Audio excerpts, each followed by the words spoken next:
Hello, and welcome to Gamic. So this is a follow-up video to the Diet Coke and Mentos versus bubbly water and raw sugar experiment that I did in one of my previous videos. The reason why I wanted to do a follow-up was because that video was very boring.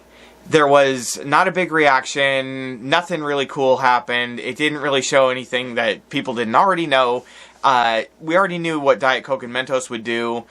I knew from personal experience what would happen with bubbly water and raw sugar, but I just wanted to get out there and be able to show that to everybody else. And I was hoping that there would be something more. And there was nothing. It was pretty dull. Using, just a little bottle of, like 11 ounces, I think it was, of Diet Coke and bubbly water, with a couple of Mentos maybe, it just didn't produce the results that I was expecting. So I immediately thought, I need to go full scale. I can't do this, on the small scale that I was doing. So I went and got a thing of Diet Coke in a 2-liter bottle. I had to buy more bubbly water, and I was like, I'll just do this full scale. So I got another thing of Mentos. I still had tons of raw sugar in little packets. I had to open the packets and put it, in order to make that work. But I still had, hundreds of packets left, and so I was able to, scale up the experiment to proportions that people are used to. And so that's what this video is about, simply to just scale it up and see if it was the volume of soda versus the catalyst to create the reaction, if that changes things, or if it's simply just a matter of, the chemicals and one works better than the other. So, without any further ado, let's go outside. Okay, so the first Diet Coke and Mentos versus bubbly water and raw sugar didn't go exactly as I expected it to. It was a little underwhelming, to say the least. So this time I decided I was going to do it the way that it's been done. Using a 2-liter of Diet Coke and an entire pack of Mentos, and then I'm going to clean out the 2-liter and put in as much bubbly water as I can fit, and an equal amount of raw sugar. When I took the Mentos and put them into a measuring cup, they measured about a 1/4 cup, so I have about a 1/4 cup of raw sugar, and we're going to see what happens. So here we go.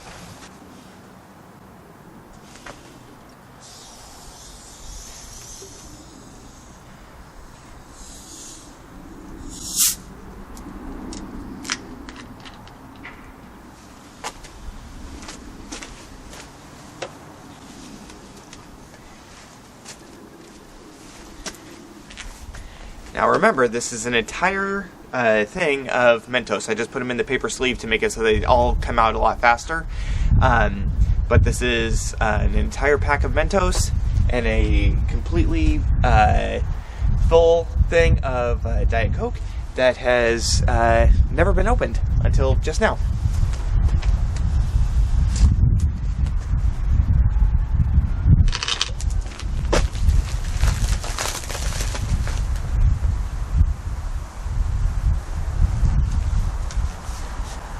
Alright, so that worked out pretty well.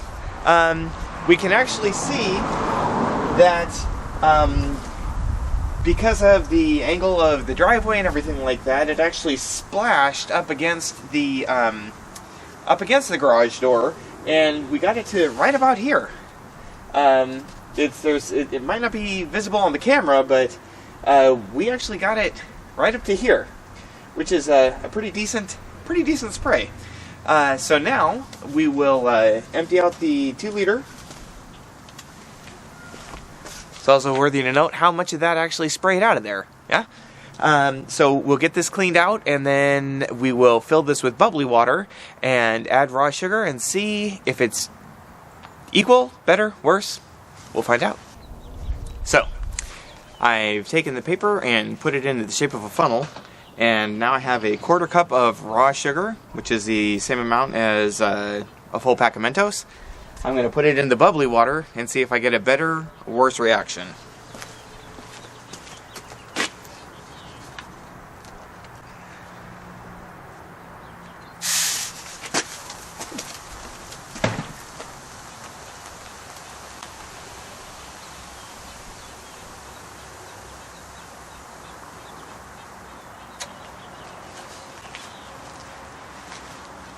So, when I accidentally did this at work, the bubbly water was horrible, went everywhere.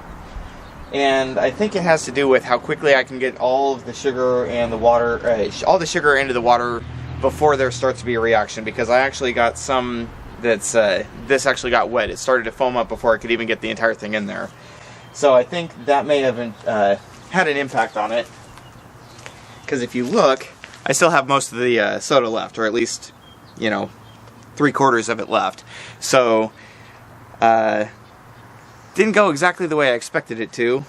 So it turns out that Diet Coke and Mentos is still the reigning champ. Well, that was a slightly different reaction than what I was expecting. It turns out that Diet Coke and Mentos is going to be the reigning champ.